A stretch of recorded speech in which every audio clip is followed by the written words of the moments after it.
Assalamualaikum warahmatullahi wabarakatuh. Selamat datang di kelas lanjutan manajemen operation. Hari ini kita akan melanjutkan pertemuan sebelumnya yang pada hari ini kita akan membahas tentang strategi tata letak. Sebelumnya kita sudah mempelajari tentang strategi lokasi gitu ya. Jadi kalau lokasi adalah penentuan di mana suatu usaha itu akan kita jalankan, kemudian atau suatu pabrik akan dibangun atau pemilihan pusat distribusi dan lain sebagainya gitu ya. Dan setelah itu kemudian ditentukan, maka kita melanjutkan pembangunan yang di dalamnya ada tata letak, yaitu layout dan lain sebagainya. Bagaimana suatu bangunan itu harus dibangun untuk mengefisiensikan uh, proses operation sehingga bisa meminimalisir biaya dan memaksimalkan keuntungan gitu ya. Jadi pentingnya dari keputusan strategi tata letak yang paling pertama adalah terkait dengan efisiensi, yang kemudian uh, punya implementasi yang bisa fleksibel gitu ya dalam mengakomodir seluruh kebutuhan yang ada, dan kemudian juga punya biaya yang rendah, kemudian punya citra yang baik dan lain sebagainya. Yang ketiga adalah dapat membantu organisasi untuk bisa menunjang diferensiasi dan memaksimalkan respon. Pertimbangan tata letak itu terdiri dari beberapa hal yang bisa kita baca di dalam slide. Yang pertama adalah terkait dengan pemanfaatan ruang yang maksimal, ya. Kemudian terkait dengan peralatan dan sumber daya.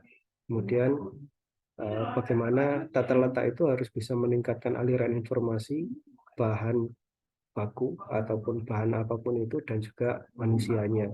Yang berikutnya adalah meningkatkan moral pekerja dan kondisi keamanan kerja.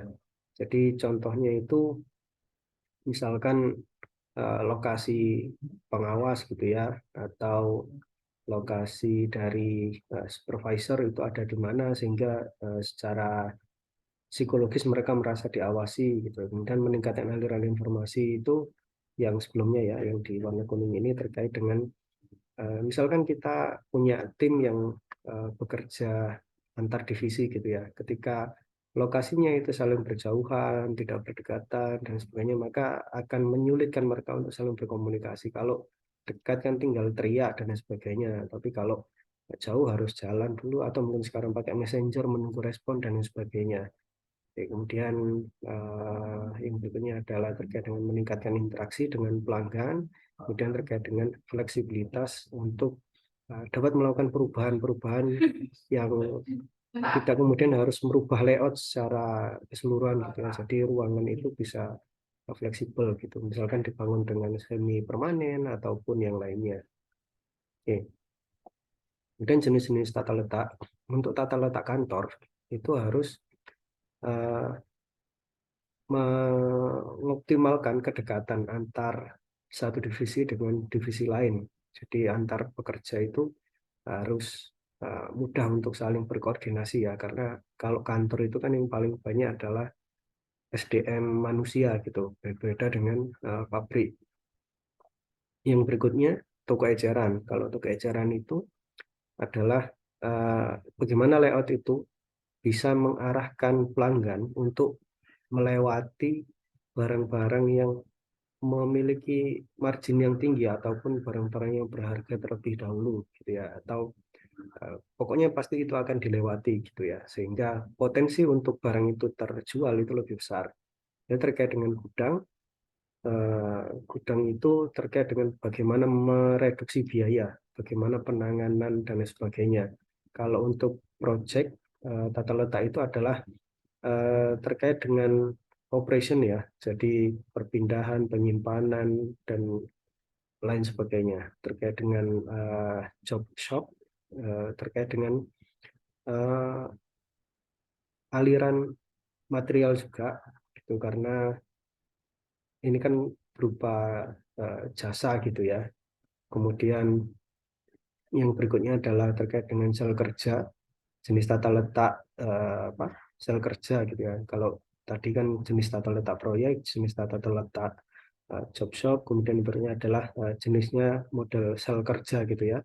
Jadi mereka dikelompok-kelompokkan berdasarkan tim gitu, dan kemudian bisa saling mendukung satu dengan yang lainnya. Dan layout ini harus mendukung cara kerja secara sel gitu. Dan repetitif, maka tujuannya adalah untuk menyetarakan waktu penyelesaian tugas. Karena jenis tata letak yang repetitif ini biasanya ditaruh di apa namanya, tempat produksi gitu ya, yang pekerjaannya itu sama terus, misalkan kayak membungkus atau memindahkan barang atau melakukan memasukkan sesuatu, melakukan skrup dan lain sebagainya gitu. Dan itu pekerjaan dilakukan secara berulang-ulang dari satu proses ke proses yang lain, itu butuh penyelarasan waktu penyelesaian. Jadi misalkan kayak orang di dapur aja ya, misalkan habis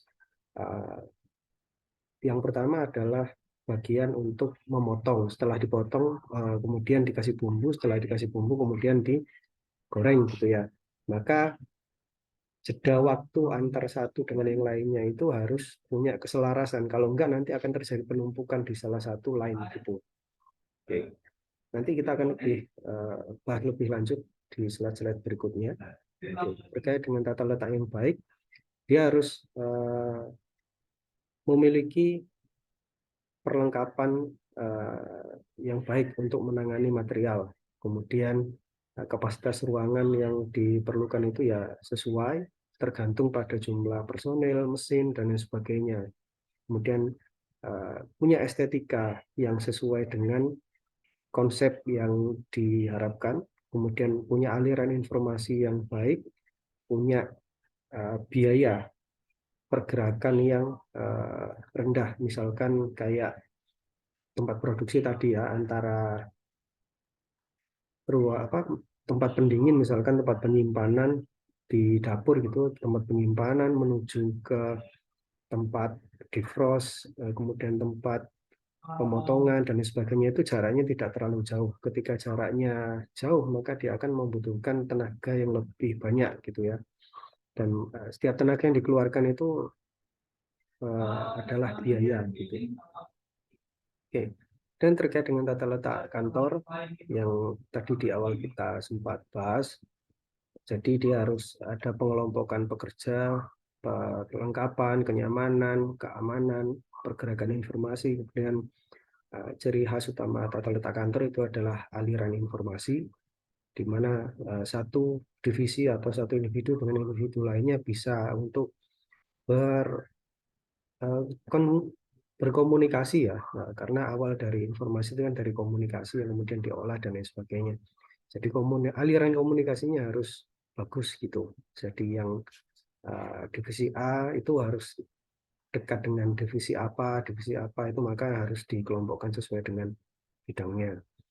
Oke, kemudian untuk kantor, dia harus juga mengalami perubahan fungsi seiring dengan perkembangan teknologi. Jadi adaptasi teknologi juga harus diperhitungkan dalam membuat tata letak kantor, misalkan kayak printer, wifi, kemudian colokan, apa namanya, listrik dan sebagainya. Bayangkan kalau ada suatu ruangan meeting room kemudian nggak ada sumber daya listrik yang memadai gitu ya, maka peralatan canggih yang kita miliki tidak akan proper untuk bisa digunakan.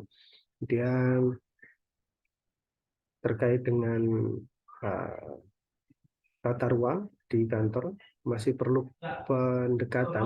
Penentuannya adalah berdasarkan pada tugas-tugas dari setiap divisi yang ada atau individu yang ada. Dan untuk tata ruang kantor itu ada beberapa jenis sebenarnya.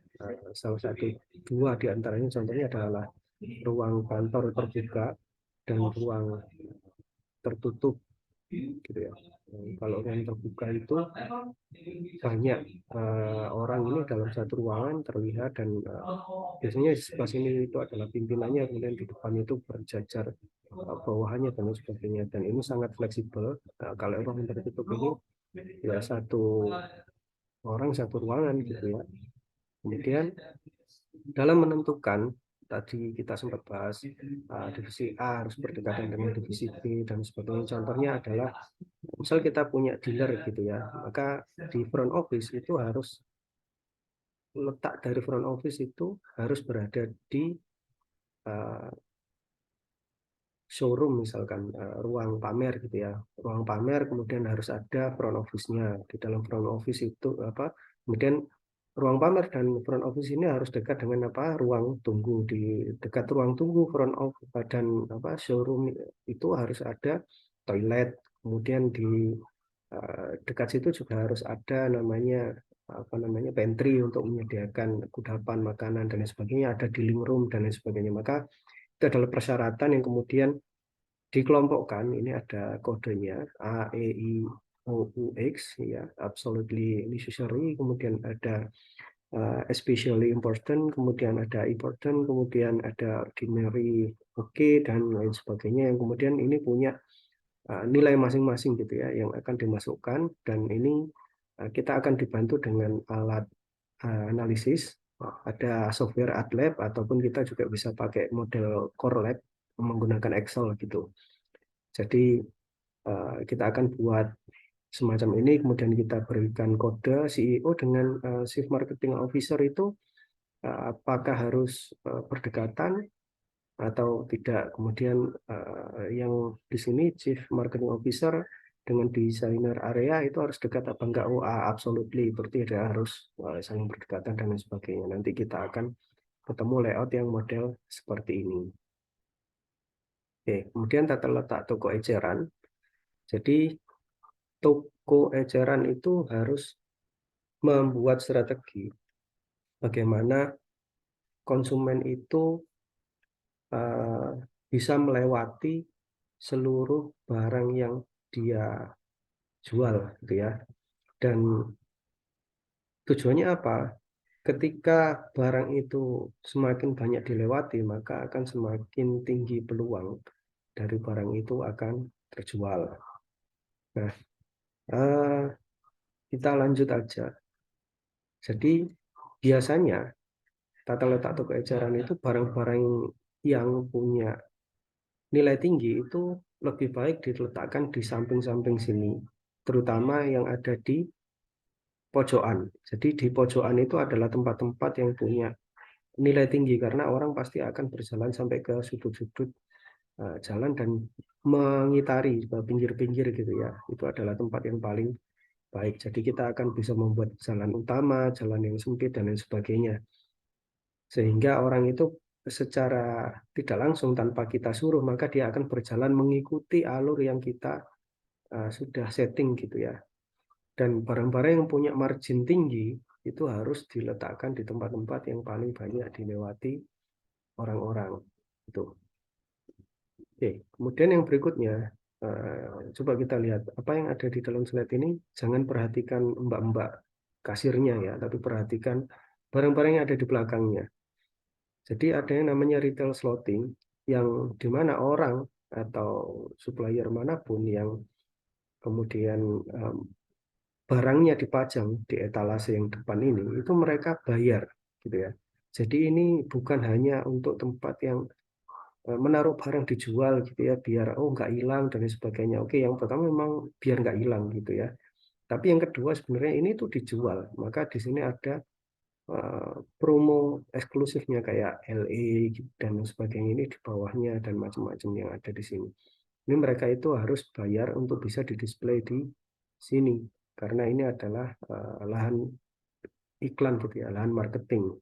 Oke, kemudian yang berikutnya ada yang namanya service scape. Jadi di dalam toko retail itu kita harus menyesuaikan bagaimana kondisi sirkulasi udaranya, bagaimana ada ini beberapa dimensi yang harus dipenuhi atau dipikirkan. Yang pertama adalah physical dimension, kemudian ada social dimension, ada sociality symbol, kemudian ada natural dimension gitu ya. Jadi setidaknya 4 hal inilah yang harus kita pikirkan bagaimana sih konsep yang baik yang kita inginkan dan sesuai dengan fungsionalitas yang dibutuhkan gitu ya. Kalau mall, kafe dan sebagainya harus dibuat lebih nyaman biar orang itu mungkin kalau mall ya terutama buat orang berlama-lama di sana kan gitu. Biar semakin lama dia di sana maka peluang untuk dia berbelanja maka akan semakin besar. Tapi kalau mungkin kafe ya dibuat jangan terlalu nyaman biar nggak lama-lama biar bisa gantian orangnya dan lain sebagainya gitu ya. Dan service gap ini juga termasuk kayak misal pencahayaan, suara, bau, suhu, dan lain sebagainya itu juga harus kita pikirkan. Apakah dia harus panas, dingin, sejuk, dan lain sebagainya. Dan kayak tanda dan simbol juga kalau misal kita buat usaha daycare gitu ya, tempat penitipan anak, maka ya nuansanya harus kita bikin yang ceria, ada gambar-gambar kartun, dan yang lainnya yang kemudian menyimbolkan. Nah, itu adalah daycare dan bahkan dari tampak luar pun orang nggak usah dikasih tahu oh ini udah pasti daycare tanpa harus membaca tulisannya gitu karena vibes-nya itu udah kelihatan gitu ya kayak mall ataupun kantor institusi negara dan sebagainya punya dari luar anak aja udah kelihatan gitu ya. Dan yang berikutnya terkait dengan tata letak gudang. Jadi kalau tujuan dari tata letak gudang itu adalah bagaimana efisiensi gitu ya. Jadi sebisa mungkin menekan biaya gitu. Nah, contohnya adalah ada metode cross docking. Jadi cross docking ini gudang itu nggak lagi menjadi tempat penyimpanan, tapi gudang itu hanya sebagai tempat transit gitu ya.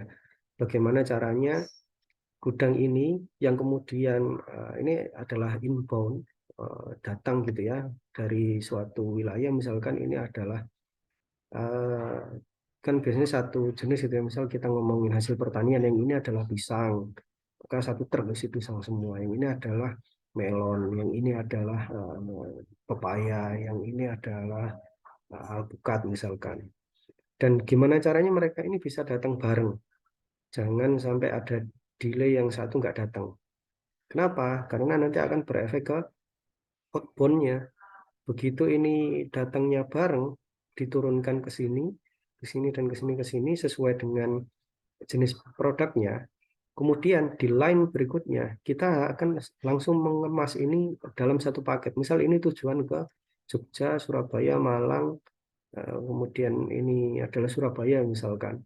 Maka ini sudah kita mix gitu ya di dalam gudang ini. Jadi mereka datangnya barengan, kemudian kita turunkan, langsung kita mix, langsung dinaikkan ke sini. Jadi eh, datang ke gudang itu enggak nunggu ini datang baru diambilin gitu ya. Tapi begitu datang langsung dikelompokkan sesuai paket sehingga kita bisa checklist. Kemudian begitu datang udah nggak pakai checklist lagi langsung angkut gitu ya. Sehingga waktu yang dibutuhkan di dalam gudang itu nggak lama-lama gitu. Karena kalau lama berarti kan numpuk di dalam gudang. Kita butuh gudang yang besar. Gudang besar juga ada biaya AC, memanas ataupun yang lainnya, listrik dan segala macam.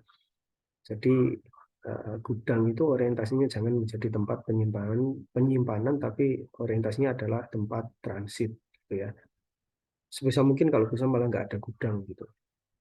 Oke, kemudian tata letak posisi tetap. Jadi contoh di perusahaan aviasi, maka kita harus menggunakan strategi tata ruang posisi tetap. Jadi kalau modelnya seperti ini, itu bukan barangnya yang bergerak, tapi orang-orang dan peralatannya yang bergerak karena pesawatnya ini sudah ditaruh di sini, sehingga kemudian orang-orang ini terbagi dalam tim gitu ya, ngerjakan dari sini ke sini ke sini ke sini gitu ya, tim.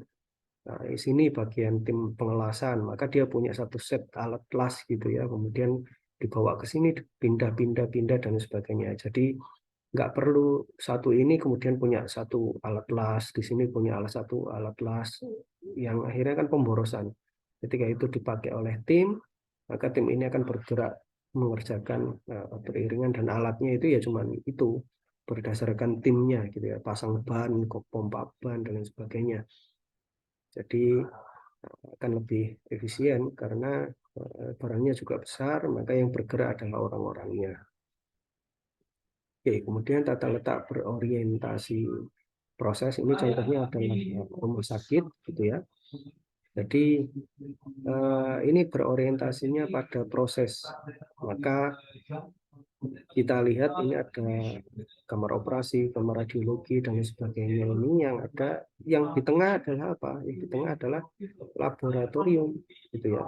Dan ini adalah UGD gitu ya, tempat tidur UGD. Orang masuk ke UGD, kemudian pilihannya nanti dia ke apotik atau bayar gitu ya. Kemudian atau pilihannya nanti dia ke kamar radiologi atau ke laboratorium dan lain sebagainya. Kemudian biasanya kan setelah di lab terus kemudian di radiologi baru ke kamar operasi gitu. Jadi kamar operasinya di sini, kemudian dan lain sebagainya. Oh sorry, ini ya yang diterima ya. Jadi diterima di UGD di sini, kemudian ruang tunggu, kemudian 2 orang sedang dilayani, kemudian masuk ke kamar operasi, kemudian ditaruh di tempat tidur karena ini kan UGD ya, ditangani secara darurat, kemudian dan lain sebagainya. Nah, ini adalah contoh layout dari rumah sakit atau pelayanan UGD-nya gitu ya. Jadi tata letaknya maka laboratorium itu ada di tengah karena hampir semuanya itu akan membutuhkan hasil lab gitu ya. Dan penagihan ini pasti ada di paling terakhir, jadi orang nanti muter ke sini gitu. Oke. Kemudian ada sel-sel kerja. Jadi sel kerja itu coba kita bandingkan. Ketika kita punya pekerjaan yang model gini, ini adalah pekerjaan gitu ya, orangnya ada ke sana dan yang satu ada ke sini. Maka mereka akan bertanggung jawab masing-masing begini. Tapi kalau layout yang kita rubah seperti ini, dengan beban pekerjaan yang sama, misalkan satu orang ini pengen ke toilet gitu ya, maka 6 ini akan tetap ada yang menghandle. Atau ketika dia terdapat kesulitan, maka ini akan bisa mengasisten untuk membantu gitu. Tapi kalau ada masalah kan ini nggak tahu nih, baru teriak-teriak baru bisa bantu. Nah, maka merubah layout dari model sel yang seperti ini menjadi model sel yang seperti ini dengan model U ini, maka produktivitasnya akan lebih tinggi daripada yang sebelah kiri. Oke, kemudian yang berikutnya juga layout yang sebelah kiri ini kan memanjang gitu. Kemudian orang ini saling samping-sampingan gitu ya. Maka orang yang di sini nggak akan bisa bantu orang yang di ujung sini. Berbeda ketika kita ubah layoutnya menjadi U begini. Dengan beban yang sama, maka orang yang ada di sini itu bisa menghandle lebih banyak dan akhirnya apa? Kita bisa mengurangi jumlah orang yang menghandle pekerjaan ini yang awalnya butuh 4, setelah dirubah layoutnya menjadi cukup 3 orang aja. Karena apa? Karena ini kalau lurus begini kan jangkauannya jauh nih, maka butuh orang yang banyak. Tapi kalau modelnya U, maka jangkauan dari orang ini akan lebih dekat dan satu orang bisa menghandle lebih banyak gitu ya. Dan mereka juga bisa saling bantu, yang di sini bisa bantu ini dan lain sebagainya gitu. Oke, kemudian ada tata letak repetitif dan berorientasi produk gitu ya. Nah, mungkin kita langsung lihat contohnya gitu ya. Jadi ada kelebihan dan kekurangan. Jadi kalau untuk yang repetitif itu ya pekerjaannya itu kan apa namanya, itu aja ya sama gitu. Yang menjadi masalah adalah ketika misalkan di sini lancar gitu, tapi di tengah ini kemudian ada masalah gitu, maka mesin akan berhenti dan orang yang ada di sini nganggur gitu ya. Dengan model seperti ini, ketika ada masalah di sini salah satu gitu vakumnya rusak gitu misalkan, maka ya semuanya akan berhenti pekerjaannya kan gitu. Tapi di model seperti ini keuntungannya adalah semua itu akan eh, terasa cepat gitu ya, atau pekerjaan itu akan menjadi cepat ya karena mereka ada di dalam satu line gitu ya, yang apa namanya sama dan berdekatan dan lain sebagainya, sehingga model repetitif ini menjadi apa ya, hal yang diunggulkan ketika di dalam perusahaan. Nah, untuk kemudian agar bisa memecah resiko ini ya kita bisa untuk memilih untuk memecah proses-proses ini tidak dalam satu garis begini. Tapi ya ada kelemahannya. Kelemahannya apa kalau nggak jadi satu baris ini? Maka akan ada perpindahan dari komponen assembly ini kalau nggak langsung lewat conveyor gini ya, maka harus dipindahin dulu ke sini. Kemudian ada electronic assembly itu sendiri, maka nanti dipindahkan lagi. Tapi kalau ini kan dia langsung jalan, sekali jalan, sehingga tingkat produktivitasnya itu sangat tinggi, walaupun resikonya juga cukup besar gitu ya, karena kita menaruh telur di dalam satu keranjang yang sama. Sehingga strategi yang biasanya digunakan ketika ini memang mesinnya kurang canggih atau sering terjadi trouble atau tingkat kegagalannya tinggi, baris-baris ini atau kapasitasnya ini dibuat kecil-kecil gitu ya.